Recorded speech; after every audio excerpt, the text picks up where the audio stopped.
Masabika religious and political voice in Nankut Kantlai na tutana hin CNF upa pakhat asami slai linki dai he beru na kan nei lai e tutan kan beru ang hading mi he ama zong ne kan chin ram do thlen na kong he pe paren amu ning dan da te kha sharing tu ading in hin kaban som lai e chu kong he pe paren atu liawa CB le CC kong zonga zaitin da amu vening chu kho chan ha kha lakna kong ti mi zonga ama zong ne ama pumpa kan zaitin da amu vening chukho chun CCCNF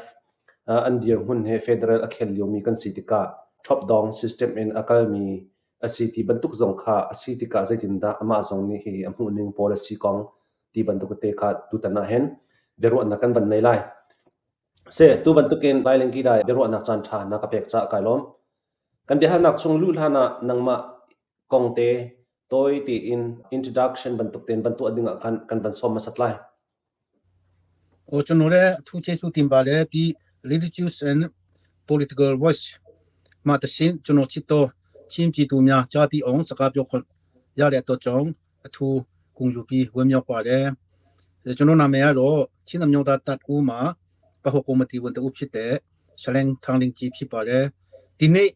syane pyome sakali ka chono ro party chinamnyo da tat u ko kosa chupiro phochin mahu pa bu dine chono amyin ko pitu ti ong pyole akhama ha yun ne hamyo siro shin le chono ro chinam nota u ye policy ne toy fi le apyo asomyo pa che ro si yin chono party ya sung anma ko chono na khampa me ro uswa wen khan chim ba le thank you kanelom se chuti sia chun bi hal nak chung kan tak kan ban lu thana atu liwa kan ram boruak kong he na mu ning ma te chu a toy ten van chim na kan ban som lai e chunaro me queen the ma me mowing khi ma chunaro ya nai nga yi akhin chin ne patat pi ro sia ya amin ko pyo pya phu yin phei kho che ma ti akhu the thong ta sitet chitat ka ana tingpin no pai ma chono ro chinam nota ta u lola tong ta che le de ke chimpi tu to han yi atun song la ba le imatama aya pho kong ba le ta be ai thema chono an ole ha ta khushi ba le pa le so lo chono ro ning chan ye shunu ni le kala ma sanit ta cha chono ro pin sin tha la si ba le ai ma chin lu nya mya chin ta ka to chong da chong tu mya ko chono ro nga thong chok thong lok si me atuk le phi kho bi ro sanit ta cha chono ro tin tam pi tha ba le ai ha ka pa le so lo chono ro ning chan ye shunu pho ka tam ma to ye ta po tha ka ma pyo pyong be ne a mye dan tin ma ni le to chong ta ni cha yin chi ye pyam phit da neng de tek poi di pa li de pyam phit da neng ai tek poi phit da kha ma chono ro pi tu du thu ka pe lo pa won me le so da kha li sene ta cha li chono ro tin tam pe tha ba le atuk le tin tan ni pe tha le ra cha le chin pi ne kam ka lo ti aso ti da sa ya khan pi ne ma si le chin li sky teng ma si le chin ni ne yang kong man li ma si le chin ta ka to chong dan li le thana chu ko yok la bi lo tin dan la te cha ba le ai ma chono ro tin tan pe tha la ka lo chin nam nyo ta tam to ma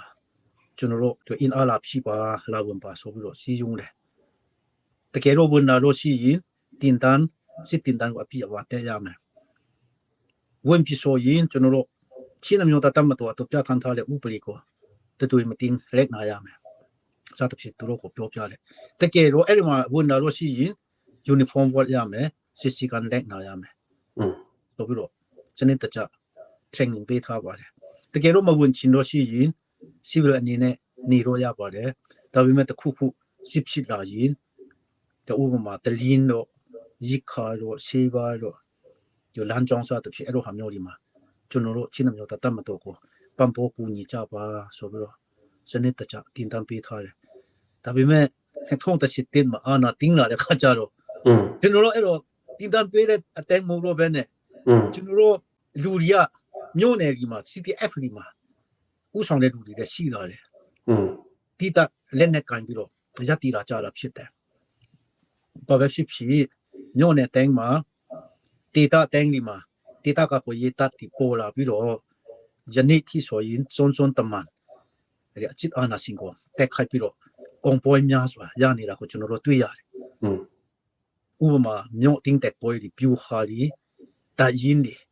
များစွာကိုလည်းသူတို့ကနိုင်အောင်တက်လာဒီကိုကျွန်တော်တို့ကတွေ့ရတယ် ဟုတ်တယ် ဒါပြီးတော့လမ်းကြောင်းဒီ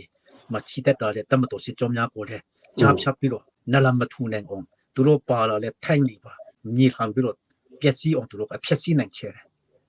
ဆိုတော့ချင်းပြည်သူကကိုရတတ်ဒီနဲ့ချင်းနမျိုးတာတမတော်ရဲ့စီရေးစွန်းဆောင်ကြီးကအမြင့်မာဆုံးအထွတ်အထိပ်မှာရောက်နေတာဖြစ်ပါတယ်အဲ့ဒီတော်လှန်ရေးတက်ပေါ်အတွန်းမှာကြာဆုံးတဲ့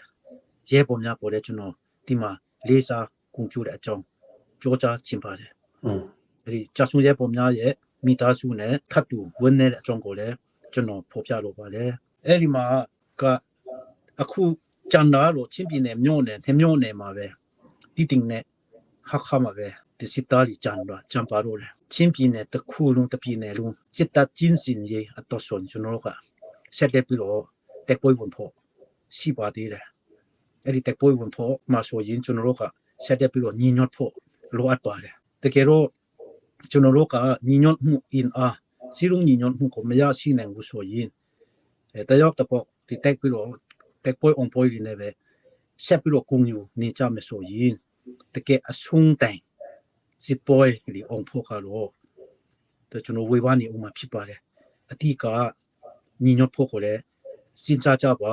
ဂျန်တဲ့မျိုးနဲ့မျိုးကိုလည်းညီညွတ်ချင်းအားနဲ့တင်းပိုက်ဖို့အားလုံးကဝိုင်းပြီးတော့စဉ်းစားကြည့်ခြင်းတယ်အဲ့မှာဒီကျွန်တော်တာရကတခုကိုတိုးပြချင်ပါတယ်အရင်ကလောလာရရခါစားလုံးကဂျပန်က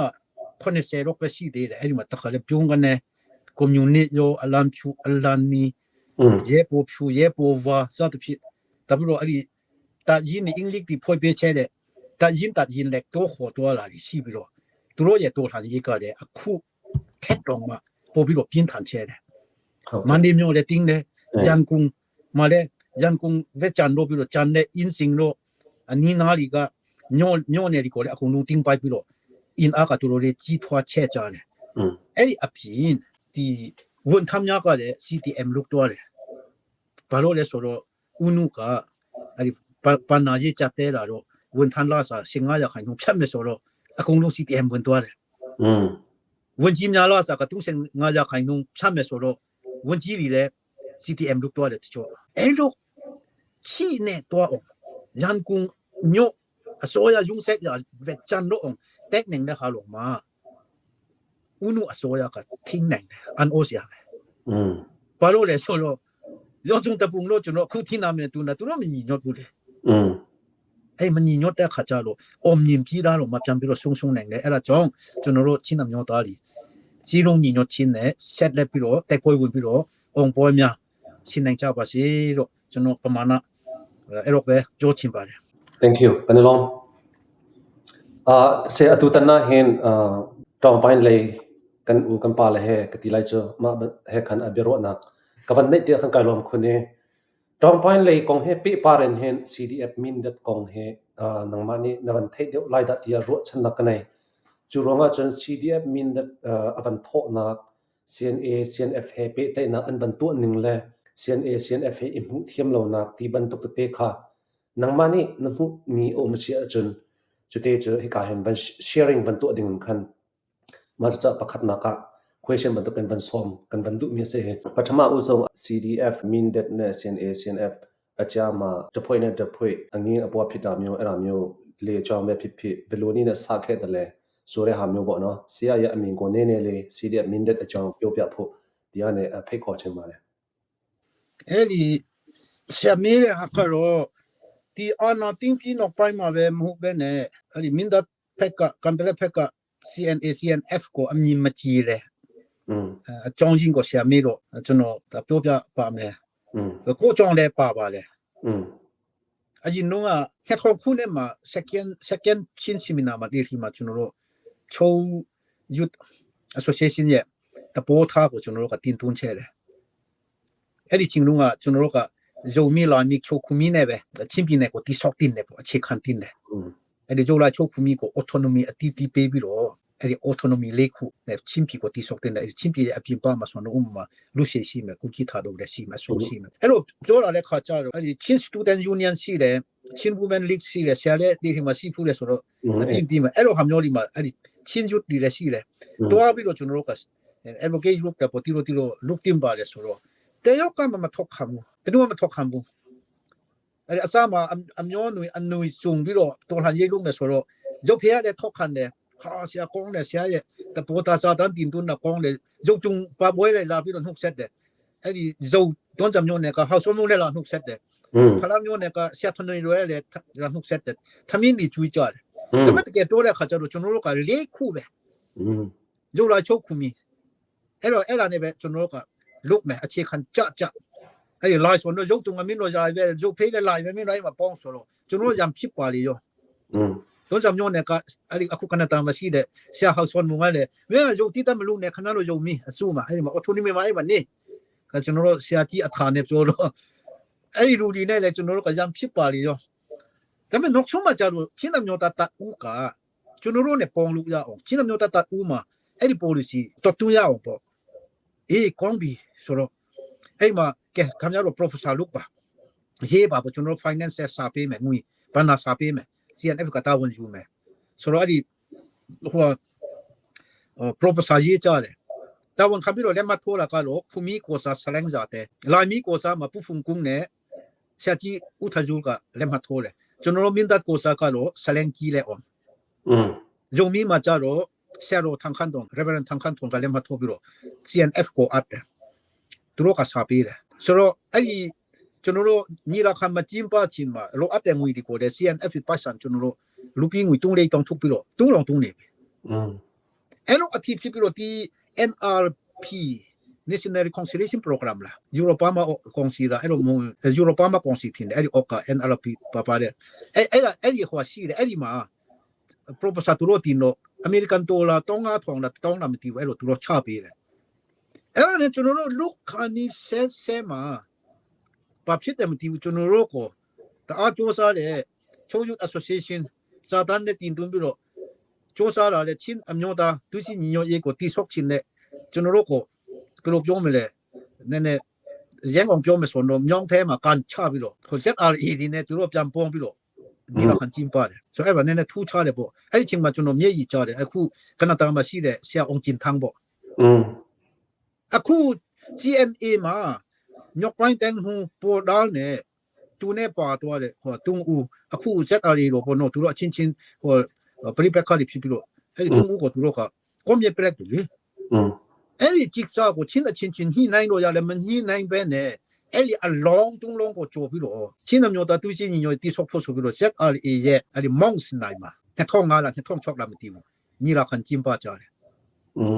အဲ့ဒီမှာကျတော့ဒီပါတယ်ဟိုကျင်းပတယ်ဆိုတော့အဲ့ဒီမှာနည်းနည်းဖြတ်ပြီးတော့ပြောလိုက်မယ်ကျွန်တော်တို့ statement ပို့တယ်အခုခင်ဗျားတို့ကျင်းပတယ်ချင်းမျိုးသားညီလာခံဆိုတာကချင်းမျိုးသားညီလာခံလို့ကျွန်တော်တို့ချိုးလို့ association နဲ့တပိုးမထားနိုင်ဘူးယုံမင်းနဲ့လာမီသူစီညီညွတ်တဲ့ညီလာခံအဖြစ်တပိုးထားပြီးတော့ဝမ်းမြောက်ကုန်ပြတဲ့အကြောင်းနောက်မှဆိုရင်ဒေတာဆုံပြီးတော့မျိုးနွေအားလုံးဆုံတဲ့ညီလာခံကိုကျွန်တော်တို့အလိုရှိတဲ့အကြောင်းကိုကျွန်တော်အဲ့ statement မှာဖော်ပြထားတယ်အဆောင်မြာအဲ့ဒီဥယုံတော်မတူပီဖက်က CNA ရဲ့ပေါ်ဟောင်းဥယုံတော်ကိုထန်ခိုင်းပြီးတော့ကျွန်တော်ပို့ထားတယ်ဆိုအဲ့မှာတော့အဲ့ဒီတူတီအချင်း CNC ချင်းနေစနေကောင်စီကိုမလာ People Party ချင်းလိနဲ့ယုံမီ ZNC ပေါ်ယုံမီနေစနေ Congress Party နဲ့ဟိုကCNF ပုံပြီးတော့ချင်းနေစနေကောင်စီအဲ့ဒီမှာသူကတူတီအချင်းဖွိုက်ကြတယ်ဖွိုက်တော့အဲ့ဒီချင်းမှာကျွန်တော်တို့ကမကျေနပ်တော့ဘူးလေစရင်ကြီးတဲ့အုံစွန်နဲ့သူကတတ်မတော်ပဲတိတထုံးလို့မလို့လို့ကျွန်တော်နဲ့ပူထန်းတင်ကြည့်ကြလို့တတ်မတော်ကြည့်ရလို့ကိုဟာကိုလို့မထုံပါရစေနဲ့ဒါလို့တော့ကျွန်တော်အမပေးနိုင်ဘူးချင်းပြင်းနေမှာတတ်မတခုပဲရှိသေးတယ်ဆိုပြီးတော့တတ်ထုံဖို့ကလို့ကျွန်တော်ဥစားမပေးတပေါ်မတူဘူးဒါပေမဲ့ CNF ရဲ့ကျွန်တော်တို့ကနည်းနည်းဟိုလုသွားတာကတော့မကျေနပ်ဘူးတော့တွေးတဲ့လူတိုင်းမှာပြောတာဟောကျွန်တော်ပုံပုံတင်းတင်းပွန်ခိုင်းမယ်ဆိုကိုကြောင့်လည်းပါတယ်ကိုကြောင့်ပါတယ်ဆိုအဲ့ဒါကြတော့ဒီနှစ်ခေါင်းစစ်တင်မတိုင်ချင်တာပေါ့နော်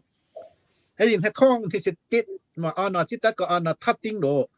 မင်းတပ်ကတော့ဒီတိုင်းမနေဘူးကချာလို့မကွာဆိုပြီးတော့ဆိုစီစီပဲအဲ့ဒီမတ်လာတော့တင်တယ်ခေါ်မအင်းနေရကျွန်တော်တီးတယ်ကျွန်တော်တော့မပါဘူးအဲ့မှာတက်တဲ့ပုဂ္ဂိုလ်တွေအကုန်လုံးတီးတယ်ဒီဖက်ကဆိုတော့ပူထန်းနေကြီးပါတယ်ဆရာမလန်ကီလည်းပါတယ်ဆရာဝန်လင်းထန်းလည်းပါတယ်ဟိုဖက်ကဆိုတော့ပြောရမယ်ဆိုတော့ဒီကိုထန်းချေပါတယ်သူကလာတီးတယ်တင်တန်းလာပေးပါလို့သူကတောင်းဆိုတယ်တဲ့ တောင်းဆိုတော့ကျွန်တော်တို့ကတော့အဲ့ဒီအပေနေရာမှာဆိုပြည်သူကိုဆက်ဆံတဲ့နေရာမှာကျွန်တော်တို့ချင်းနှမျိုးတတ်ဦးရဲ့ policy နဲ့ပဲဆက်ဆံတယ်ဆိုတော့ဒါဆိုရင်ကျွန်တော်တို့မှာချင်းနှမျိုးတတ်မတော့ in a town tin on tisak ဖို့ကျွန်တော်တို့မှာ policy ရှိတယ်လာဝန်ပါတော့သူတို့ကိုပြောရတယ်သူတို့ကမဝင်နိုင်ဘူးဒီမှာလာပေးပါဆိုပြီးတော့ပြောတော့ဒါဆိုရင်ကျွန်တော်တို့ဥက္ကဋ္ဌစီမှာအကြောင်းကြားပါမယ်ဆိုပြီးတော့ဥက္ကဋ္ဌစီမှာအကြောင်းကြားတော့ဥက္ကဋ္ဌမေးတာတော့ဒါဆိုရင်ကျွန်တော်တို့စီမှာလာဝန်ကြမှာလားသူကမေးတာတယ်ကျွန်တော်မဝင်ပါဘူးတော့ပြောတော့ဒါဆိုရင်ကျွန်တော်တို့เป็นလို့ဆက်ဆံမလဲပေါ့အစပိုင်းနဲ့ဖြစ်တယ်ဆိုတော့အဲ့လိုမေးလာတဲ့ခါကျသူတို့ကိုပြန်ပြီးတော့ညှိနှိုင်းလို့သူတို့ကအဲ့ဒီမဟာမိတ်အနေနဲ့ဆက်ဆံမယ်ပြောတယ်ပြောလာတော့ဘာဖြစ်ဖြစ်မဟာမိတ်အနေနဲ့တော့ချင်းအဲ့လိုဟာမျိုး policy ဆက်ဆံဖို့ policy ငါတို့မရှိဘူးဆိုဘာဖြစ်ဖြစ်အဲ့လိုတင်တန်းတက်ချင်းတော့ဌာနချုပ်ကိုလာတဲ့ပါရီခါလီကျွန်တော်ဆက်ပေးမယ်တင်တန်းဒီဖာမယ်ဟောလီပေးမယ်လာကြပါတင်တန်းတော့ပေးမယ်အဲ့မှာပဲဆွေးနွေးရအောင်ဆိုတော့အဲ့ဒီမှာကျွန်တော်မလာဘူးအနီးနားလီမှာပဲကျွန်တော်တို့ကပြင်ဆင်ထားတာရှိပါတယ်ဆိုတော့အဲ့ဒီမှာသူတို့မှာ CTM ဝင်တဲ့လူတွေရှိလာတယ်စောစောပြောတယ်စလန်ကီလည်းရဲပေါ်ကျွန်တော်ညီလေးတယောက်တင်တန်းပေးနိုင်မယ်ညီလေးတယောက်ရှိတယ်အဲ့ဒီတမတော်ကပိုချီစင်းလင်းတော့ပါလို့သူ CTM ဝင်လာတာရှိတယ်သူတို့နဲ့တင်တန်းယူပြီးတော့အဲ့လိုဖြစ်သွားတယ်သူတို့ကကျွန်တော်တို့ကန်ထန်နဲ့ကယူမဆက်ဘူးလို့သူတို့ဝင်နေတယ်ဒါအဲ့ဒီဟာကတော့ကျွန်တော်တို့ချင်းအမျိုးသားတူညပ်ချင်းတော့မဟုတ်ပဲနဲ့ကျွန်တော်တို့ policy ချမှတ်ထားတဲ့ policy ကြောင့်ဖြစ်တယ်လို့ကျွန်တော်တုံ့တက်မိတယ်ဒုတိယအချိန်မှာပြဿနာကြလို့လက်နဲ့တာပေးလက်နဲ့ကပေးပါလို့သူတို့ကတောင်းဆိုတယ်ပြောရမယ်ဆိုတော့2018မှာအဲ့ဒီပနာရေးမှုရဲ့အစီအစဉ်ခန်းစာအရဆိုရင်ကျွန်တော်တို့ကိုပန်ပိုးတယ်အဲ့ဒီဟိုပီတူဘောနော်တန်ဟဲမှာအမေရိကန်ဒေါ်လာ150နဲ့ပန်ပိုးတဲ့လူကတထောင်းနေပါဝင်ကျင်ပဲရှိတယ်အဲ့ဒီချင်းလုံးကဥမစင်းစားကြည့်ရဲပေါ်တူကမနစ်ညနေဟိမပါဘူးပုံဟန်သမင်းစားဖို့လုံးမအနိုင်ပြောရမယ်ဆိုတော့ရော့ဆိုပြီးတော့ပီတူကိုလက်နဲ့တဆင်ပေးဖို့မရှိဘူးတော့ပဲကျွန်တော်တို့ပုံပုံနေနေဝင်ခံချင်တယ်ဟုတ်တယ်မရှိဘူးအဲ့ဒီဒုတိယအချက်ကရှိရင်တော့မှာကျွန်တော်တို့ကအဲ့ဒီစစ်သားစီကန်ရှိတယ်လက်နဲ့စီကန်ရှိတယ်ရော့ဆိုပြီးတော့ပေးလိမ့်မရှိဘူးပေးဖို့ရတယ်ချက်တယ်ဥမာရဲပေါ်လို့မတနတ်ထုတ်ပြီးတော့တောင်းတခုတော့ထမ်းဆောင်မယ်ပြန်နာမယ်လက်နဲ့လူနဲ့အလင်းဝင်ပြန်ပြမယ်စနစ်တကျကျွန်တော်တို့ကဒီရက်တည်တဲ့အဖွဲ့အစည်းဖြစ်တယ်ရှိတော့မှရော့ဆိုပြီးတော့ပေးဖို့လို့နည်းနည်းချဲကြီးမဲ့တင်တယ်ဒါပေမဲ့အဲ့ဒီမှာတော့တန်းနိုင်တော့ပန်ပိုးပါတယ်အဲ့ဒီချစ်စားလည်းနည်းနည်းကျွန်တော်တို့အတူရင်မှုစရင်ထရာဟေးရတဲ့တခါပဲမလည်းမတူလန်းပုံမပြောတော့အဲ့ဒါကိုသူတို့စစ်ဆိုးကြတယ်ဗျာတကယ်မှာကတော့ကျွန်တော်တို့ကပေးတဲ့ဟာကိုနဲတယ်များတယ်တန်းနိုင်တော့ပေးတဲ့ဟာကိုသူကကျွန်တော်တို့ပြောနေတာဒါလေးပေါ့ကဲအဲ့ဒါကြတော့သူတည်းအကျင်ပေါ့ဒါကတော့လက်နဲ့ချစ်စားနဲ့မရှိရတဲ့ပါတယ်ဒါလည်းလက်နဲ့စီကန်ကြောင်းလည်းပါတယ်ကဲဒါတည်းအရှင်းမှာကချင်းပြည်နယ်မှာငါတို့ကို pick တဲ့ ASEAN Africa တော့ pick တယ်အဲ့ဒီမှာလည်းလက်နဲ့တောင်းယူလို့မရဘူးလို့ပြောတာကျွန်တော်တို့က pick တာ handling မယ်ပကြောင့်တော့ဆိုတော့ချင်းပြည်နယ်မှာအဲ့လိုဟာမျိုးလက်နဲ့ကိုစီကိုပြီးတော့ဖောင်းတွားပြီးတော့ပြန်တင်းတော့မရအောင်အထီးဖြစ်မှာကိုကျွန်တော်တို့အရန်စိုးရင်ချဲတယ်အဲ့ဒါကြောင့်လူကြီးတွေကမျိုးအမြင်ရှိနဲ့တွားပြီးတော့လူဟို KIA လူကြီးတွေနဲ့ညှိနှိုင်းလာတယ်ဖြစ်ကောင်းဖြစ်နိုင်ပါတယ်ဒါလည်းကျွန်တော်တို့စိုးရင်မှုကြောင့်ကျွန်တော်တို့ရဲ့စီကံကြောင့်ကျွန်တော်တို့ရဲ့အနာဂတ်အတွက်မျိုးမြင်မှုကြီးမားမှုမျိုးမြင်မှုကြီးမားမှုကြောင့်ဖြစ်လိမ့်မယ်ဒါကလည်းတစ်ချက်ပေါ့အဲ့ဒီ not so ဟိုနေစရန်ရောမှန်ပြောတယ်NUG မှာလည်းသူတို့က pick တယ်လို့ပြောတယ်။ NUG မှာကျတော့ MOU ရေးထိုးတဲ့ခါမှာအတိအလင်းဖော်ပြထားတဲ့အချက်တွေရှိပါတယ်။အဲ့ဒီအချက် NUG ကလည်းတုံ့ပြန်တာဖြစ်နေတယ်။ဒါပေမဲ့သူကမပန့်ပိုးဘူးလို့မပြောဘူးသူတို့မှလည်းစီတမျှလေးကိုပေးရင်အတူတုံ့ကြပါလို့ပြောမှာပဲ။ဟိုမှာ CNA ကိုပန့်ပိုးနေသူက CNA ကိုရော့မင်းတော့ဆိုပြီးပေးမယ်မထင်ဘူး။ချင်းမှာတက်ပွဲဝင်တဲ့ရဲပေါ်အလုံးအတော့ပေးချာရှိတယ်ပေးတာဖြစ်မှာပါ။ဆိုတော့တော့တခုကသူတို့မချင်တော့ကဥမာခွိုင်တန်ရစရာရှိမယ်ဆိုဥပမာထန်ဒလာမျိုးနဲ့ကခွိုင်တန်လေးခုရတဲ့ခါမှာမင်းတကတခုပဲရတယ်ဥမာတပွဲကတနတ်တလေရတယ်ထားပါဆိုလေးဖွဲ့ရှင်နေရရတဲ့ချိန်မှာတနတ်တုံးလေရတဲ့ထားပါဆိုတပွဲကလေးဖွဲ့ထန်ဒလာမျိုးနဲ့လေးဖွဲ့ရတဲ့ခါမှာထန်ဒလာတမျိုးနဲ့ကရှင်းနေရတဲ့ချိန်မှာမင်းတမျိုးနဲ့ကတုံးလက်ပဲရတယ်ပစတ်ဖြစ်အဲ့လိုဟာမျိုးလေးကြီးအရှိတယ်ဒီတဘောထားကွဲလို့ဆရာလေးကြီးပေါ့နော်ဒါကြောင့်နည်းနည်းသူတို့ကတော့ယုံကြည်မှုနည်းတယ်အမြင်မကြည့်ဘူးအခုထိပါပဲကျွန်တော်တို့ကလက်ပြီးဖြည့်ရှင်းတဲ့ခါမှာတခါတလေကြာရင်နည်းနည်းအရှိမပြေတာလေးတွေလည်းရှိမယ်စတဲ့ဖြစ်ကျွန်တော်တို့လည်းတန်းနေတော့ရှင်းပြတယ်မရသေးဘူးအခုထိတော့ဆိုတော့တနေ့နဲ့သူတို့ကလည်းခုနေ့ကဆရာထန်းချုံဖေစကားပြောတဲ့အဲမှာ ဥပမာလိုအပ်တော့ရှိပဲနေရမှာဆိုသူတို့ကတော့တက်ပိုးဖို့အရှင်းတိဖြစ်တယ်ထန်တရန်ကိုတင်းဖို့လေလာခေါ်ကြပါဟာခတိမဆိုနဲ့လာခေါ်ကြပါအတူလူရအောင်ဆိုပြီးတော့ပြောတဲ့စကားတော့တကယ်အယောသားဆုံးအပွန်ဒီဆုံးနဲ့ပြောလာစကားဖြစ်တယ်လို့ကျွန်တော်တရားမှာ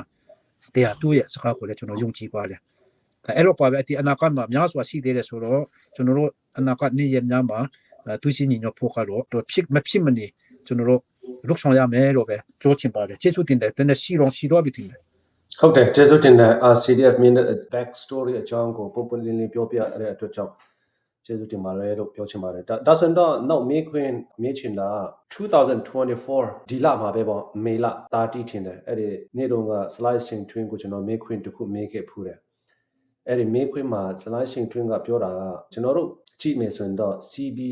တွားတဲ့ပုံကမှန်တယ်လို့ပြောတာပေါ့ကျွန်တော်တို့ချင်းပြည်နယ်က Federal ကိုပေါ်ဆောင်ဖို့ပေါ့နော်စ조사နေတော့ဆိုတော့ CB ဖက်ကတော့ bottom up နဲ့တွားတယ် CNF CNA CC ဖက်ကတော့ top down system နဲ့တွားတယ်ဒါကြောင့် Federal နဲ့တော့တိတ်တော့မကြိုက်ဘူးပေါ့မကြိုက်ဘူးလို့သူကပြောတာပေါ့နော်ဒီကိစ္စနဲ့ပတ်သက်ပြီးတော့ဆရာလင်ဂီကလည်းဘယ်လိုမြင်တယ်လဲ CC ဖက်တွားတဲ့ပုံကနော်ဘယ်လိုမြင်တယ်လဲဆိုတာနည်းနည်းလေးဆရာရဲ့အမြင်ကိုပြောပြဖို့ပေါ့နော်ဒီကနေ့ဖိတ်ခေါ်ချင်ပါတယ်CC ဖက်ကိုအရင်ကျွန်တော်ပြောကြည့်မယ်ဆို CC မှာကအစုအဖွဲ့တုံးခုနဲ့သူတို့ကဖွဲ့စည်းထားတယ်ဒီတုံးခုထဲမှာဒီထတ်ကိုစရမ်များထုံးနေစေယူကပွဲကိုမတီမှာယူချက်ခံထတ်ကိုစရမ်များအစုအဖွဲ့နဲ့ချင်းမျိုးတတ်ဦးရဲ့နဲ့တေတကကိုရတမြနဲ့ဖွဲ့စည်းထားတာဖြစ်တယ်ကျွန်တော်ညီလာခံကျွန်တော်ကိုတင်တွားပြီးတော့တက်ပါတယ်တက်တဲ့ခါမှာသူတို့ဥပမာအခု top ထုံးနဲ့ပါလေဟို Federal မကြောက်ဘူးပေါ့အဲ့ဒီမိခွန်းတော့ကျွန်တော်တပေါ်ပေါက်တယ်ကျွန်တော်တို့ CC က top တုံးလဲဆိုပြီးတော့စော့ဆွဲတယ်တော့ကျွန်တော်နားလေတယ်အဲ့တော့ top မတုံးပါဘူးတော့ကျွန်တော်ဖြည့်ချင်ပါတယ်ဘာကြောင့်လဲဆိုတော့အဲ့ဒီအစုအဖွဲ့တုံးခုထဲမှာအထူးသဖြင့် local CTF တွေဆိုရင်သူတို့ဒေတာအတီးတီးကနေစီထောက်တာတဲ့ကိုယ်စရဲများတက်တာပါတယ်ဆိုတော့ CNF မှာလည်းကျွန်တော်ချင်းအမျိုးသားတပ်ဦးကနေပတူရီပါတီနဲ့ဆိုပြီးတော့ရွေးချယ်ပြီးတော့စီထောက်ထားတဲ့ပုဂ္ဂိုလ်တွေဖြစ်ပါတယ်ဒီအမတ်ဒီမှာဆိုတော့29ဦးရှိမယ်လို့သူတို့ပြောတယ်ဟုတ်တယ် automatic ပေါ့နော်ဒီတော့ရွေးချယ်တယ်ဆိုတော့2020မှာစနစ်တကျယူကိုပေါ်လို့ပြီးတော့ရွေးချယ်တဲ့ protocol စရဲများဖြစ်တယ်တကယ်ပြည်သူရွေးချယ်တဲ့ protocol စရဲများဒီအကြောင်းအမျိုးမျိုးတော့တချို့ကြတော့ဒီပြည်ပမှာလာပြီးတော့အာနာတင်စစ်ကောင်စီကိုတော်လှန်တဲ့အမများရှိတယ်လို့မတော်လှန်ဘဲနဲ့စစ်ကောင်စီနဲ့မပူးပေါင်းဘဲနဲ့နည်းနည်းကြောင်းနေတဲ့အမတ်တွေလည်းရှိပါတယ်စစ်ကောင်စီနဲ့ပူးပေါင်းတဲ့အမတ်တွေရှိတယ်လို့ပြောကြတယ်အဲ့ဒီ category 3ခုမှသူတို့ရှိနေတယ်ဆိုတော့ဘာဖြစ်ဖြစ်ဒီဖက်မှာငါတော်လှန်မယ်ဟေးဆိုတဲ့လူကတော့အခုနူးလာတယ်ဒါပေမဲ့တချို့အခုဆိုကျွန်တော်ပြောတဲ့ CP ဖက်မှာတချို့ကြံနေသေးတယ်အဲ့တော့ရှင်ငါဦးလောက်အခုဒီကောင်စီမှာပါဝင်တော့တူရတယ်ဒါတော့လူထုကယူကခါတဲ့ပုဂ္ဂိုလ်ဖြစ်တဲ့တော့ကြောင့် top မဟုတ်ပါဘူးကျွန်တော်ချင်းမျိုးတာဦးကလည်းငါဥက္ကဋ္ဌပဲဆိုပြီးတော့ဥက္ကဋ္ဌကြီးကတခါလေကောင်စီမှာတွားတက်ထိုင်လာမဟုတ်ဘူးဟုတ်တယ်ကျွန်တော်တို့ချင်းမျိုးတာဦးကနေပတူဆိုပြီးတော့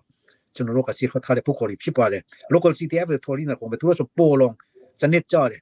တပ်ကျူတပ်ဖွင့်တဲ့ TTC လေဆိုတော့အဲ့ဒီစီဖတ်ထားတဲ့ပုဂ္ဂိုလ်တွေလာတာပါဆိုတော့ top မဟုတ်ပဲနဲ့ကျွန်တော်တို့ကဒီ data ကနေအောက်ချီကနေစပြီးတော့စီဖတ်ပြီးတော့ဒီဆော့ထားတဲ့ချင်းတိုင်းကောင်စီဖြစ်ပါတယ်ဒါပေမဲ့တခုကတော့တစ်ဖက်မှာနည်းနည်းမပါဝင်နိုင်တဲ့လူရှိတော့နည်းနည်းတော့ဟာတာလို့ဖြစ်တာပေါ့တခြားမပဲနေတယ်လို့ဖြစ်တာပေါ့ဒါပေမဲ့တန်းနေဆုံးကျွန်တော်တို့ကအကောင်းဆုံးနေလမ်းဖြစ်အောင်အောက်ချီကနေစပြီးတော့တိဆော့တာဖြစ်တယ်လို့ကျွန်တော်ဖြစ်ချင်ပါတယ်ဟုတ်ပြီကျေးဇူးတင်တဲ့ CNFCC ရဲ့ဖွဲ့စည်းသွားလာပုံကတော့ top down တော့မဟုတ်ဘူးလို့ဆရာပြောပြမဟုတ်ဘူး CNF ကိုလည်းဆရာလေးကျေးဇူးပြုပြီးတော့ခဏလေးမိတ်သွားတော့ CNF လည်းအဲ့လိုပဲကျွန်တော်ပါတီဝင်ကျွန်တော်နဲ့တန်တေတာတန်ကခေါ်ပြီးတော့ညီလာခံလေးနဲ့မှတချင်းချင်းပါတယ်အခုနောက်ဆုံးမှချင်းပါတယ်ဟာကစစ်ချင်းညောက်ညီလာခံဖြစ်တယ်ဆိုတော့တခြားတိုင်းတားလက်နဲ့ကန်ဒီကအဲ့လိုချင်းပါကြတယ်လားလို့မသိဘူးကျွန်တော်တို့ကတော့တကက်ဒီမိုကရေစီနီးကြနဲ့ပုံမှန်ချင်းပါပြီးတော့ခေါင်းဆောင်ရွေးချယ်တီမြောက်တဲ့အခါမှာလည်းကျွန်တော်တို့ဖိတ်ခေါ်ထားတဲ့ပုဂ္ဂိုလ်ကြီးရဲ့အများဆန္ဒနဲ့ယူလာဖြစ်တယ်အာနာစင်ပုံစံမျိုးနဲ့အဲ့ဒီပုံစံမျိုးနဲ့လုပ်တာမဟုတ်ဘူးကျွန်တော်ညီလာခံမှာကျွန်တော်တို့ policy တွေအရေးကြီးတဲ့ဟာတွေချမှတ်လေးရှိတယ်အဲ့မှာကျွန်တော်တို့ကဥက္ကဋ္ဌကြီးကိုဥပမာတာဝန်အန်ဟင်းထားတာရှိတယ်ဒါညီလာခံနဲ့ပေးတဲ့အာဏာဖြစ်တယ်ဘယ်သူပဲဥက္ကဋ္ဌတဲ့လူပေါ်နော်သူဟာနဲ့သူရဲ့အမိအာဏာတွေကိုကျင့်သုံးနေတာမဟုတ်ပဲနဲ့ညီလာခံကနေအန်ဟင်းထားတဲ့အာဏာတွေကိုသူကကျင့်သုံးနေတာဖြစ်တယ်ဥပမာဥက္ကဋ္ဌဆိုကျွန်တော်စစ်တေနာပတိချုပ် စစ်ကြေညာคนစီတဲ့ပုဂ္ဂိုလ်အဖြစ်ကျွန်တော်တို့ကချင်းနှမျိုးတတဥက္ကဋ္ဌကိုအန်ဟင်ထားလာဖြစ်တယ်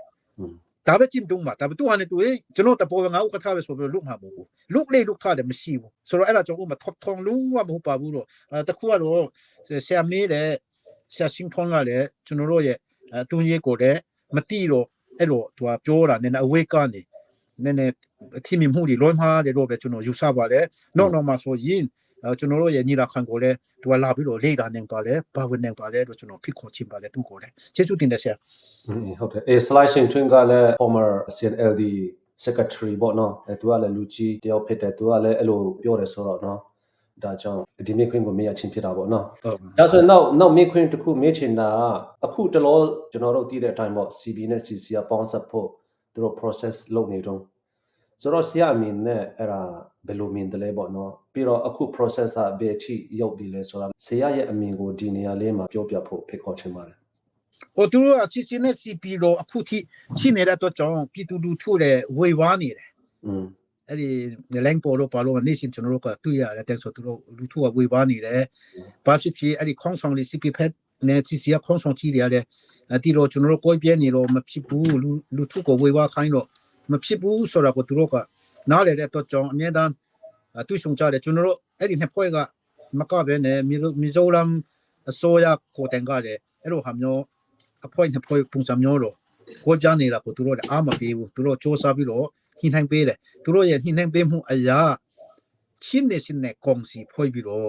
အဲ့ဒီ CC နဲ့ CP ပေါ့ချင်းနေချင်းနဲ့ကောင်စီဖွဲ့ပြီးအဲ့မှာစုဖို့တပိုးတူပြလဲမှထိုးကြတယ်အခုကောင်စီဖက်မှာ CC ဖက်မှာပြောမယ်ဆိုတော့ကျွန်တော်တို့အားကိုပြီးတော့ယုံကြည်အားထားပြီးတော့တာဝန်ပေးတယ်တာဝန်အနှင်းထားတဲ့ပုဂ္ဂိုလ်ကလက်မှတ်ထိုးလာတယ်ဆိုတော့အဲ့ဒီ platform တစ်ခုရတော့ပြီGNC မှာစုဖို့ကတော့တေချာတော့ပြီလို့ကျွန်တော်ပြောချင်ပါတယ်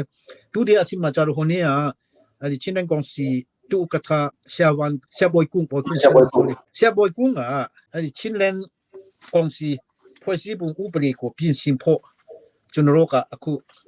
လုပ်နေပါလေလို့ချင်းလူမီဒီယာမှာသူကပြောသွားတာကျွန်တော်ကြားပြီးတော့အားတက်မိတယ်အဲ့ဒီမပေါင်းလို့မဖြစ်ဘူးပေါင်းကိုပေါင်းမှဖြစ်မယ်လူထုကိုအဲ့လိုဝေဝါခိုင်းလို့မရဘူးပေါင်းမှသူတို့လည်းတပိုးပေါက်ပါတယ်အားလုံးကပေါင်းဖို့ဆိုတာကညီညွတ်ဖို့ဆိုတော့တပိုးပေါက်ပါတယ်ဒါပေမဲ့အဲ့ဒီချင်းနဲ့ကောင်စီဥက္ကဋ္ဌကသူကဒီဖွဲ့စည်းပုံကိုပြင်ဆင်ပါမယ်ဆိုတဲ့အထက်မှာနည်းနည်းသူတို့အချက်တွေ့မှာတော့ဒီချင်းနဲ့ကောင်စီအခြေခံမှုများမှာအချက်ငါးဖြစ်တဲ့ချင်းပြည်ချင်းနဲ့ဒုချင်းပြည်ချင်းနဲ့အစိုးရနဲ့တည်တံတရအစိုးရများခုရွေးအလွန်ထရထားရှိရမယ်ဆိုပြီးပြဋ္ဌာန်းထားတဲ့အဲ့ဒီจิกစာလေးကိုတော့ CP ဖက်ကလည်းပြောလာတယ်မထင်နဲ့အဲ့ဒီပြောလာတဲ့ခါမှာ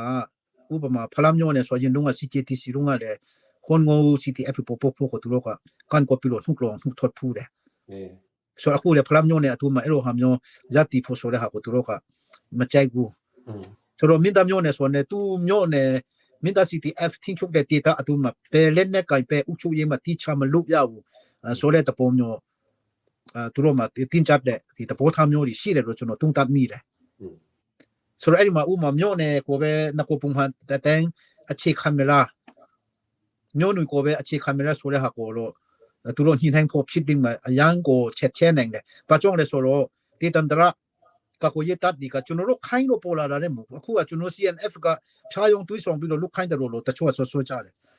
ကျွန်တော်တို့ခိုင်းတာမဟုတ်ဘူးသူတို့ကလိုအပ်တဲ့ทีမလုတာအာနာစင်ကိုလည်းတော်လှန်မယ်တော်လှန်ရင်းနဲ့ကိုယ့်ရဲ့ဒေတာဥချုရေးကိုလည်းဖော်ဆောင်မယ်ဆိုတော့တဘောထားမျိုးနဲ့သူတို့ကလက်နဲ့တိတကိုင်ပြီးတော့ရပ်တည်နေတာဖြစ်တယ်အခုချင်းတိုင်းကောင်စီကအဲ့လိုဟာမျိုးအဲ့ဒီဒေတာဥချုရေးဖွဲ့ချင်တဲ့အဖွဲ့စီက10ရောက်မက10ဖွဲ့မကရှိတယ်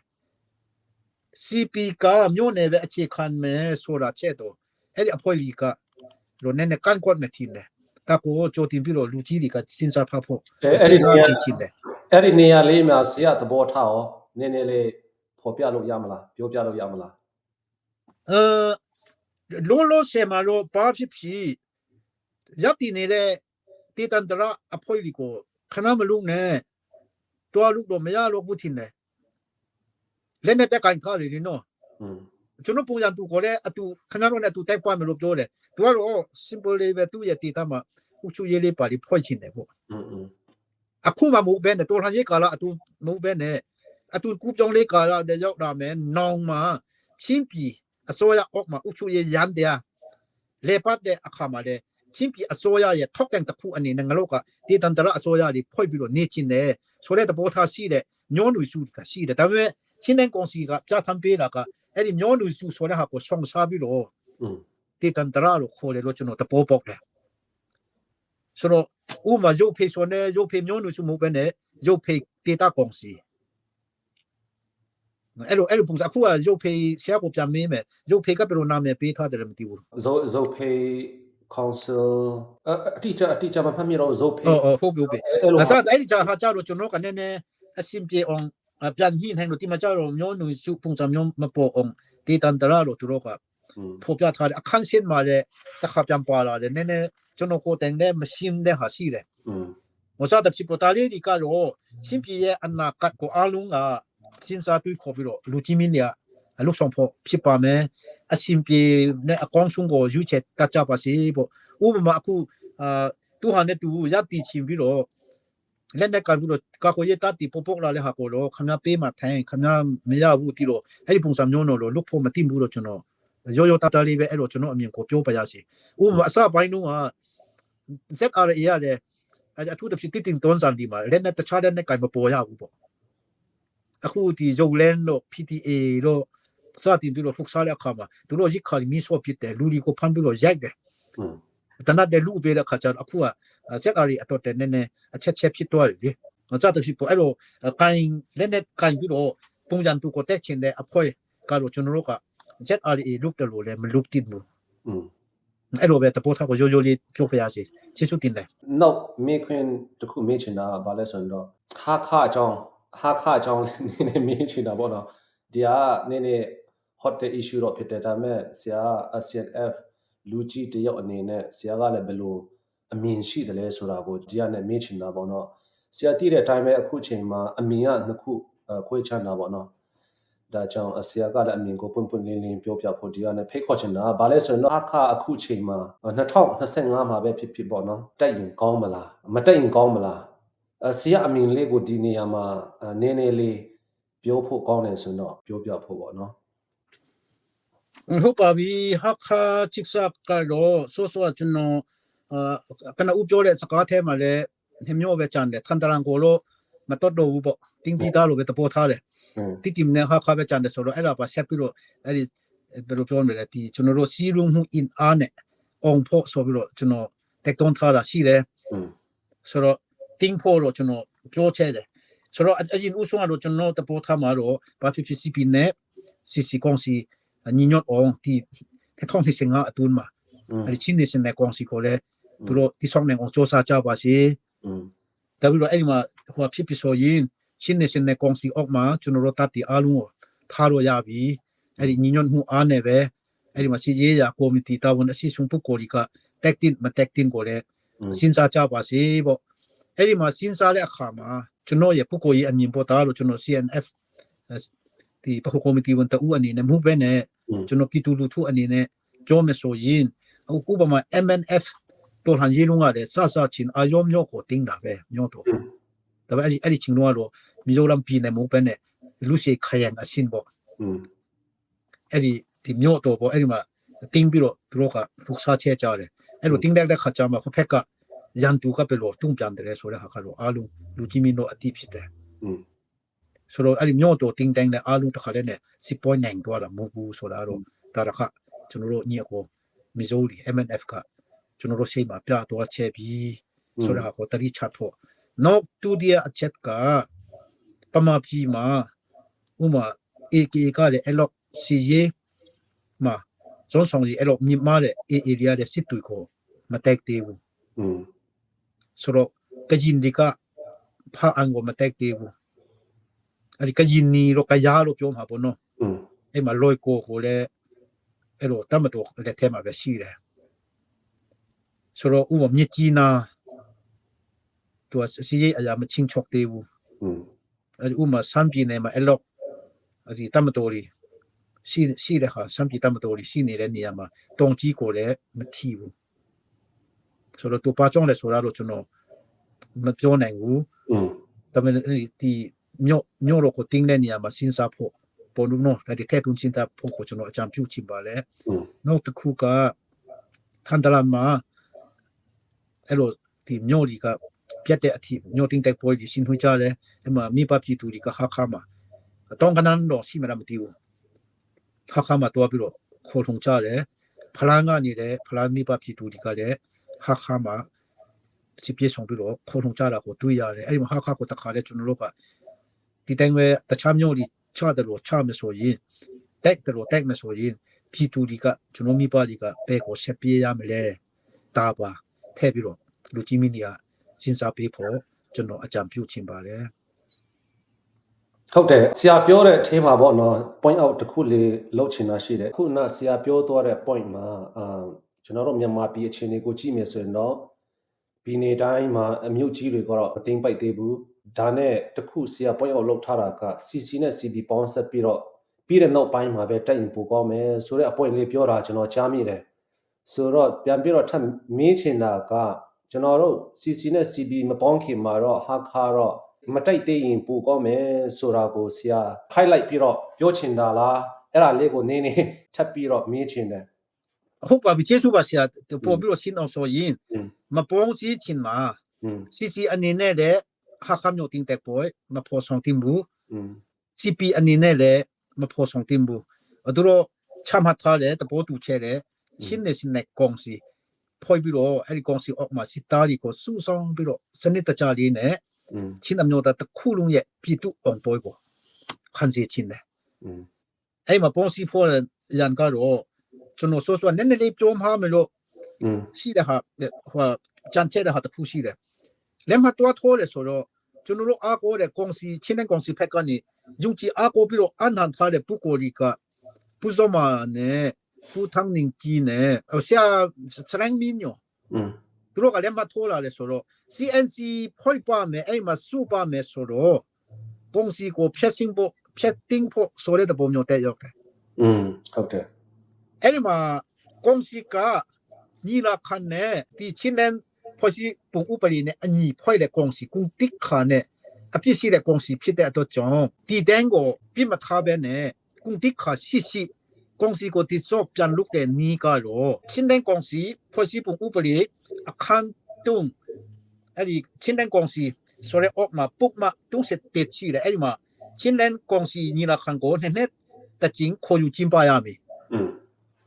ဆိုရဲမှာချင်းပြည်ဒီကောင်စီတဲ့တန်တီနဲ့ဖြစ်စီဆိုတော့ဒီနဲ့ခေါင်းနဲ့စင်ငါဒီစင်ပါလို့မလေးနဲ့ပြည်လို့မယ်အဲ့ဒီမှာကျွန်တော်တို့ဒီချင်းတဲ့ကောင်စီကိုဥဆောင်တဲ့ဥက္ကဋ္ဌကြီးရတယ်ပိုတေးတေးမှုပူအမျိုးအမြင့်ကြီးမားတဲ့ချင်းတမျိုးသားလုံးရဲ့သူချင်းညီတော်မှုကိုအစီဥထိပ်ပန်ရှင်တဲ့ခေါင်းဆောင်ကြီးပူရင်ကျုံဖြစ်တဲ့အတွက်ကြောင့်သူကတော့ကျွန်တော်တို့ထက်တော်မှာအကောင်းဆုံးသူကစဉ်းစားလိမ့်မယ်လို့ထင်တယ်ကုန်တိခါရှိချင်းတဲ့ကောင်စီကိုပြန်ပြီးတော့တိစော့မယ်ဆိုရင်အဲ့ဒီညီလာခံပြန်ကျင်းပပြီးတော့အဲ့ဒီညီလာခံရဲ့တဘောတူညီချက်နဲ့ချင်းနေရှင်တဲ့ကောင်စီမှာပူပေါင်းရမယ်ဖြစ်တဲ့အတွက်ကြောင့်ဆိုပြီးတော့တိစော့လုပ်ပြီးတော့ချင်းနေရှင်တဲ့ကောင်စီမှာကောင်းမွန်ကျွန်တော်တို့ချင်းတမျိုးသားလုံးပူပေါင်းကြမယ်ဆိုရင်ကျွန်တော်တို့စောစောပြောလေပေါင်းပြီးမှပဲမျိုးတော့ကိုတိုင်တင်တယ်ဆိုတဲ့ဟာကညံလိမ့်မယ်သခေါဖြစ်ချက်ချော့အဲ့ဒီထက်စားပိုင်းမှာဆိုကျွန်တော်တို့ကအဲ့ဒီမျိုးတော့စစ်စင်ရေးကိုစားလို့ရပြီတော့ကျွန်တော်တုံးတချင်ပါလေအဲ့ဒီမပေါင်းနိုင်ချင်မှာကတော့တစ်ဖက်ကပဲဖြစ်မစတင်ဘူးတော့ပဲကျွန်တော်တို့အကြံပြုချင်တယ်တော့အဲ့ဒီအကြောင်းနဲ့ပတ်သက်ပြီးတော့ဆရာရဲ့အမြင်ပြောပြတော့လို့ကျေးဇူးတင်တယ်နောက်ဆုံးမှာဆရာအမြင်ကိုနည်းနည်းAA အကြောင်းနဲ့ပတ်သက်ပြီးတော့ဆရာလည်းပြောချင်တာရှိလိမ့်မယ်ထင်တယ် AA အကြောင်းနဲ့ပတ်သက်ပြီးတော့ကျွန်တော်တို့ချင်းပြည်နယ်ကိုအဲ့လိုဆရာကကြည့်တဲ့အချိန်မှာပေါ့နော်ဆရာရဲ့ point of view AA အကြောင်းကိုပြောချင်တာများရှိမလားမသိဘူးเนาะ AA အကြောင်းကိုနည်းနည်းလေးထပ်ပြီးတော့နောက်ဆုံးအနေနဲ့မေးချင်တာပေါ့ AA ကကျွန်တော်တို့ချင်းပြည်နယ်အတွက်ဘယ်လောက်ထိအန်ဒရယ်ရှိတယ်လဲဆိုတဲ့ဟာမျိုးပေါ့နော်ဆရာကျေးဇူးပဲအဲ့ဒီတကယ် good question ပဲဆိုတော့အခုနောက်ဆုံးဆရာပြောတဲ့စကားထဲမှာအန်ဒရယ်ဆိုတဲ့ဖက်ကိုလို့ကျွန်တော်တားပြီးတော့မဆွေးနွေးချင်ဘူးဘာကြောင့်လဲဆိုတော့သူတို့လည်းစစ်အာဏာရှင်အောက်မှာနှစ်ပေါင်း80ကျော်အတူတကွဘဝအတူကြီးတိုင်းရင်းသားဖြစ်တဲ့ကျွန်တော်တို့အင်္ဂလိပ်ချင်းတိုင်းရင်းသားပြည်နယ်ရခိုင်ပြည်နယ်ဖြစ်တဲ့ဆွေလို့မရဘူးအင်္ဂလိပ်ချင်းကိုအင်္ဂလိပ်ချင်းကအဖြစ်ကျွန်တော်တို့ကဖန်တီးဖို့လိုတယ်ဆိုတော့အခုအနေအခါမှာဆိုရင် CP ကမဟာမိတ်လုပ်ပြီးတော့ကျွန်တော်တို့ ကောင်စီကအေးနေဝေးနေတယ်လို့ကျွန်တော်ခန်းစားရတယ်ဆိုတော့အဲ့ဒီမှာခေါင်းကစိမကောင်စီတခုကတော့မတူပီတက်မြို့တင်တက်ပေါ်လုံးကအချင်းကြမှာที่ခိုက်ပွန်ပဲမှုရှိချဲတယ်အဲ့ဒီချင်းမှာဆိုတော့ social media မှာပေါ့ပြောကြတယ်ဒီဖက်ကနေဘာလို့ဖြစ်တယ်လဲပေါ့ CCPD ကငါတို့ကိုဘာလို့ဖြစ်တယ်လဲမင်းတို့ကောင်စီတွေကဘာလို့ငါတို့ကိုဖြစ်တယ်လဲပေါ့ကောင်စီဖက်ကနေပြောတဲ့ပုံစံမျိုးကတော့မင်းတို့ကငါတို့ဖြစ်တာမဟုတ်ဘူးအေးကိုဖြစ်တယ်ပေါ့ဆိုတော့တခုနဲ့အပြုတ်တပေါ်မဆောင်ဘူးဆိုပြီးတော့ကျွန်တော်ခန်းစားတဲ့ဟာကတော့ခင်ဗျားတို့ငါတို့ကကောင်စီတပ်တွေကအေးကိုဖြစ်တာပါမင်းတို့ CPD ကသူတို့အေးရဲ့လမ်းပြဖြစ်တော့သူတို့ရဲ့ခမင်းချက်ที่คุยရခပ်ပေးလို့အနီးနားမှာမင်းတို့နေလို့လာထိတာဖြစ်မှာပေါ့လို့စသဖြင့်ပြောနေကြတာဒီတွေ့ရတယ်အဲ့ဒီဟာကတော့အနာကတော့မကောင်းဘူးတော့ပဲကျွန်တော်ဝင်းနေဆိုပြောချင်ပါတယ်ဆိုတော့အခုရှာမေးတာတော့ကျေးဇူးတင်တယ်အခု CP နဲ့ CC ပူပေါင်းနေပြီဆိုရင် CNC မှာပေါင်းနေပြီဆိုရင်ချင်း national ကောင်စီခါပပပေါ်လာမယ်ချင်း national ကောင်စီနာမည်နဲ့ချင်းအမျိုးသားလက်နက်ကိုင်ချင်းအမျိုးသားတမတော်နဲ့ရခိုင်အမျိုးသားတမတော်တို့ကြားထဲမှာကတိကဝတ်လေးလုပြီးတော့ကောင်းမမလေးမဟာမိတ်ပဲကျွန်တော်ဖွဲ့စီချင်ပါတယ်အဲ့ဒီမဟာမိတ်ဆိုတဲ့နေရာမှာအဲ့ဒီစာချုပ်လေးကတိကဝတ်လေးဆိုတဲ့နေရာမှာကြတော့အခု black watch ချစ်စာမှာကျွန်တော်တို့ချင်းမိဘပြည်သူတွေကစိုးရိမ်နေကြတယ်ပြည်သူတိုင်းလို့စိုးရိမ်နေကြတော့ကိုကျွန်တော်တို့တွေ့ရတယ်ရခိုင်အဲ့ဒီမှာစိုးရိမ်ရတဲ့အချက်ကတော့ရခိုင်ကစခန်းနေတင်းနေဆိုတော့တင်းတဲ့နေရာမှာအဲ့ဒီရခိုင်တပ်တော်အလံကိုထုံးနေအဲ့ဒီပြည်တော့အုပ်ချုပ်ရေးဒီဖော်ဆောင်နေအဲ့ဒီအုပ်ချုပ်ရေးဖော်ဆောင်နေဆိုတော့အဲ့ဒီအုပ်ချုပ်ရေးအောက်မှာပညာရေးအထူးသဖြင့်ပေါ်အဲ့ဒီမှာစာရီတင်ပေးတယ်ကျေးဇူးတော့တင်ပါတယ်ဒါပေမဲ့ရခိုင်ပညာရေးရခိုင်ပြဋ္ဌာန်းထားတဲ့စာရီတင်ပေးပြီးတော့ရခိုင်ရဲ့ဒီသူတို့ရဲ့အမျိုးသားတချင်းတွေဆိုခိုင်းတယ်ဆိုတဲ့ဟာဒီပေါ့နော်ဆိုအဲ့လိုဟာမျိုးတွေကြားသိနေရတဲ့ခါကျတော့ကျွန်တော်တို့ဒီမအေးရပါဘူးအမြဲတမ်း black watch ရေးချစ်စားမှာကျွန်တော်တို့စိုးရိမ်နေပါလေကျွန်တော်တို့ချင်းပြည်သူ black watch ကိုအေးလက်ထဲမှာပေးမဲ့ချင်းပြည်သူတယောက်မှရှိမှာမဟုတ်ဘူးဆိုတာလေတေချာနေတယ်အဲ့ဒီဟာလေးကို black watch နဲ့မှာblack watch ချစ်စားမှာကကျွန်တော်တို့နကိုမူလာအတန်ချင်းပြည်နယ်အပိုင်ပဲဖြစ်တယ်ဆိုတာကိုတော့အေးကခိုင်မာကတိကဝတ်ပေးရင်တော့ရပါပြီလို့ကျွန်တော်တို့ပြောချင်ပါတယ်စီရေးကာရဆိုတော့အဲ့ဒီစီရေးအခြေအနေအရာကျွန်တော်တို့ချင်းပြည်လဲရခိုင်ပြည်မှာစစ်တက်တဲ့အချင်းရှိမယ်ရခိုင်တပ်တော်လဲကျွန်တော်ချင်းပြည်နယ်မှာထုတ်စားတဲ့အချင်းတွေရှိမယ်အချင်းဒီကကိုယ်မယ်အချင်းဒီနေရာဒီကျွန်တော်တို့ကဒီအရှင်ပြည်တဲ့နေရာဒီမှာကျွန်တော်တို့ကစခန်းဒီချမယ်အဲ့လိုဟာမျိုးကြလို့တော်လှန်ရေးကာလမှာကတော့understood ကျွန်တော်တို့မှာလည်းရှိတင်တယ်လို့ကျွန်တော်မြင်တယ်ဘာဖြစ်ရခိုင်အမျိုးသားချင်းအမျိုးသားအရှင်နဲ့ဂုဏ်တိခါရှိမဟာမိဖွဲ့ဖို့ပဲကျွန်တော်ကတော့ဘယ်သူမှဆိုအကြံပြုချင်ပါတယ်အဲ့ဒီမဟာမိဖွဲ့နေဖို့ CNC မှာအများပုံစံနဲ့ဖို့အတွက်မိဘပြည်သူတွေလည်းကျွန်တော်တို့ဆူတောင်းရအောင်တာဝန်ရှိအရှိဆုံးပုဂ္ဂိုလ်ကြီး CP ဖက်ကပဲဖြစ်ဖြစ် CC ဖက်ကပဲဖြစ်ဖြစ်တပေါ်သားကြီးစွာနဲ့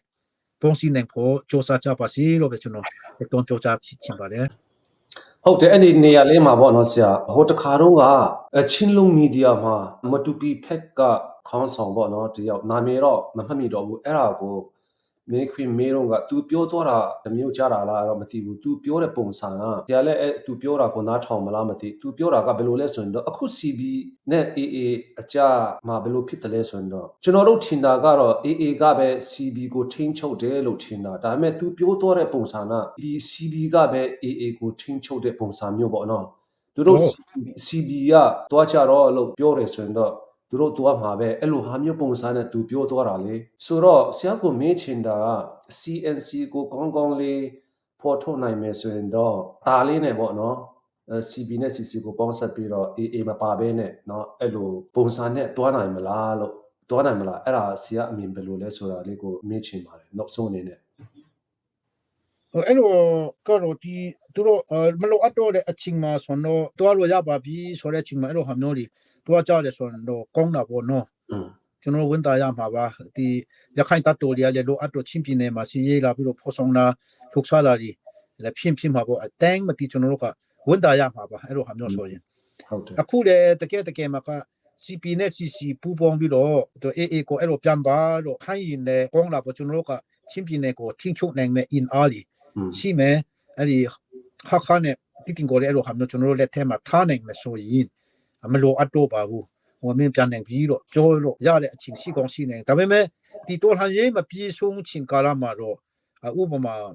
ထောက်ပိုလမ်းကြောင်းတွေအရေးကြီးလို့အတော်ဝန်လာတော့ဖက်ကနေဖြီးလာတော့နည်းနည်းလုံချုံတဲ့နေရာမှာဆောင်ကူးနာတော့ပါတော့လေအခါအားလျော်ဆိုဖြစ်ကောင်းဖြစ်နိုင်တယ်ဘာကြောင့်လဲဆိုတော့တော်လှန်ရေးမပြီးသေးဘူးဆိုတော့တာမျိုးကတော့ကျွန်တော်ဖက်ကနေတဲ့စဉ်းစားတင်တယ်ဒါပေမဲ့တခုကတော့ knock တခုကျွန်တော်တို့နည်းနည်းစိုးရင်နေတဲ့ဟာအချက်တွေအများကြီးရှိပါတယ်ဒါတော့စိုးရင်ချက်ဆိုတော့ကျွန်တော်မှားနေမှာပေါ့မှားနေမှားနိုင်တယ်ဘာကြောင့်လဲဆိုတော့ရခိုင်ကဖက်ဒရယ်လို့မဟုတ်တော့ဘူးသူတို့ကြီးမှန်ချက်ကဒီအဖွားရခိုင်နိုင်ငံတော့ပြန်ပြီးတော့ထူထောင်ဖို့သူတို့ကပြည်နိုင်ငံတော့ရည်တည်လာချဲတဲ့လူမျိုးတွေကုန်တိခါရှိပြီးတော့တမိုင်းအစဉ်အလာကြီးမားတဲ့ရခိုင်လူမျိုးတွေဖြစ်တယ်အဲ့လိုဟာမျိုးကိုသူတို့ကပြန်ထူထောင်ခြင်းနဲ့နိုင်ငံတစ်ခုအနေနဲ့ရည်တည်ခြင်းပြီးတော့ဗမာပြည်မှာဆိုတော့ confederation နဲ့ပဲနေမဆိုရင်သူတို့ကနေစပ်ပြီး international boundary လိုချင်မှာပဲတေချာတယ်အဲ့ဒီအိန္ဒိယနဲ့သူတို့နေစပ်ဖြစ်ဖို့အတော့ဆိုတော့ black wall ကိုလိုချင်မှာပဲတေချာတယ်အဲ့ဒီမှာဆိုတော့နည်းနည်းကျွန်တော်ချင်းအတော့လို့ပုံပုံနေနေကျွန်တော်ပြောပါရစေဒါလို့ကျွန်တော်တို့စိုးရင်တာပေါ့ကျွန်တော်တို့ချင်းပြည်ကြီးနှုတ်ဥထတ်နိုင်ချစ်တုံးကအဲ့ဒီချင်းပြည်နဲ့ချင်းမှုဒေတာတန်းထဲမှာပါလာဖို့ဆိုပြီးတော့အဲ့ဒီမြေမျိုး inquiry မှာသူတို့ရခိုင် black wall ပြည်သူကိုတိုင်ကတွားပြီးတော့ငါတို့ကချင်းပြည်နဲ့ချင်းမှုဒေတာတန်းမှာပဲပါချင်းတယ်ဆိုပြီးတော့ပါလာတာဖြစ်တယ်တကယ်တော့ချင်းအစစ်စစ်တိဖြစ်တယ်အဲ့ထဲမှာရခိုင်အမျိုးသားတွေ black wall မှာရှိတာကိုကျွန်တော်ကြားရတယ်တခါမှမရောက်ဘူးဒါပေမဲ့သူတို့လည်းအဲ့ဒီ black wall ပြည်သူရတဲ့အခွင့်အရေးသူတို့လည်းရမှာပေါ့ရခိုင်ပြည်နယ်မှာရတဲ့အခွင့်အရေးမျိုးလည်းသူတို့ရမှာပေါ့ဆိုတော့ဘာဖြစ်ဖြစ်ဒီ territory အရာနယ်နိမိတ်အရာနယ်မြေအရာတော့ black wall ကတော့ကျွန်တော်တို့ချင်းနေတတူကမှလက်ထွန်းမှာပေါ့အဲ့လိုဟာမျိုးဆိုတော့ကျွန်တော်ပြိပက်ခဖြစ်နိုင်တယ်ဒါမျိုးကိုလို့ကျွန်တော်တို့ညီအကိုရခိုင်တပ်တော်တွေရတယ်အမျိုးအမြင်ကြီးကြီးမားမားနဲ့စဉ်းစားဖို့လိုမယ်ကျွန်တော်အနေနဲ့တော့သာဝရ mix ပဲဖြစ်ချင်တယ်အင်းနီနာချင်းကောင်းပဲဖြစ်ချင်တယ်ရခိုင်အကောတ်လေကျွန်တော်ချင်းဒီကောင်းကြီးဖြစ်ဖို့ပဲကျွန်တော်စူးစမ်းရအောင်ရခိုင်ဒီတဲ့ကျွန်တော်ချင်းဒီအတော့ကောင်းကြီးဖြစ်ဖို့ပဲစူးစမ်းကြပါစေအမြဲတမ်းရှင်တော်ပြီးတော့နေရမယ်ပြည်နယ်တစ်ခုနေနိမိတ်ချင်းဆက်စပ်တဲ့ပြည်နယ်တစ်ခုကဟိုဖက်ဒီဖက်အမျိုးအမြင်ကြီးကြီးမားမားနဲ့စဉ်းစားကြပါစေလို့ပဲကျွန်တော်တောင်းဆိုချင်ပါတယ်ဒါပြီးတော့အဲ့ဒီပို့ချုပ်ထုံးရနိုင်တဲ့တော်တော်ညထွန်းအောင်လို့အဲ့ဒီသူတို့မပြောရချောခွန်ကြတယ်ခိုင်တုခါလို့ကလည်းဒီလန်ပိုကနေတစင်းတယ်ကျွန်တော်တို့တစစ်ချန်တာပွန်ပွန်လင်းလင်းပြောကြပါစေဘလက်ကွာကချင်းပြနေပဲဆိုတဲ့ဟာကိုစကားလေးခေါ်လေးပြောပြကြပါစေလို့ကျွန်တော်တောင်းဆိုချင်ပါတယ်ဟုတ်တယ်ဆရာရဲ့အမြင်ကိုပြောပြတဲ့အတွက်ကြောင့်ကျေးဇူးတင်ပါတယ်ဒါဆိုတော့နောက်ဆုံးအနေနဲ့အခုကျွန်တော်တို့မေးခွန်း question answer လုပ်တဲ့ပုံပါပေါ့နော်နောက်ဆုံး summarize အနေနဲ့နောက်ဆုံးပြောချင်တာလေးရှိရင်တော့ဆရာကိုနည်းနည်းလေးအချိန်ပေးပြီးတော့မှအဆုံးသတ်သွားမှာဖြစ်ပါတယ်ဒါကြောင့်ဆရာညီကုန်းချုပ်တဲ့အနေနဲ့ပြောချင်တာများရှိသလားကျေးဇူးပါဆရာကြီးဘာဖြစ်ဖြစ်အတိကကတော့ဆိုးဆိုးရတယ်အများကြီးပြောပြီးပါပြီကျွန်တော်တို့ဒီချန်ရှိနေတဲ့မျိုးလီတင်းနိုင်ဖို့အတူတကွနဲ့ on point ခံပြီးတော့ဝင်းမြောက်ကြဖို့အမျိုးသား on point ခံဖို့တော့ဆိုရင်ချင်းနေစင်နဲ့ကောင်စီသူတို့တဘောတူချဲတဲ့အတိုင်းညံညံလေးတင်းတဲ့ထုံးနေစင်ကမှာစုနိုင်အောင်အဲဒီ CP ဖက်ကဝက်ဖြစ်ဖြစ် CC ဖက်ကဝက်ဖြစ်ဖြစ်လူကြီးမြများကိုကျွန်တော်တောင်းဆိုတော့ပါလေစ조사ကြပါစေဖះတချင်းကလည်းကောင်းချီပေးပါစေပေါ့အဲ့ဒါပြီးမှပဲထားခါပဲဖြစ်ဖြစ်တိတင်ပဲဖြစ်ဖြစ်စစ်စင်ရေးဒီကိုမျိုးတင်တဲ့ပွဲဒီကိုအတူတကွရှင်းထွေးကြရအောင်လို့နောက်ဆုံးကျွန်တော်တက်တွန်းတော့ပါလေဟုတ်တယ်အခုလိုဟာမျိုးဆရာအချိန်ပေးတဲ့အတွက်သူပဲကျေးဇူးတင်ကြောင်းဒီကနေ့ထပ်ပြီးတော့ပြောချင်ပါတယ်အတူဘန်တုကင်ဟဲ့ကဟင်ဆရာလင်ကီဒါ CNF ဥပါစမီဟဲဟင်ဘီယာကနေရောနာအန်ကန်ဗန်ဇောတူနန်တီလက်ချုံကကနေလောမ်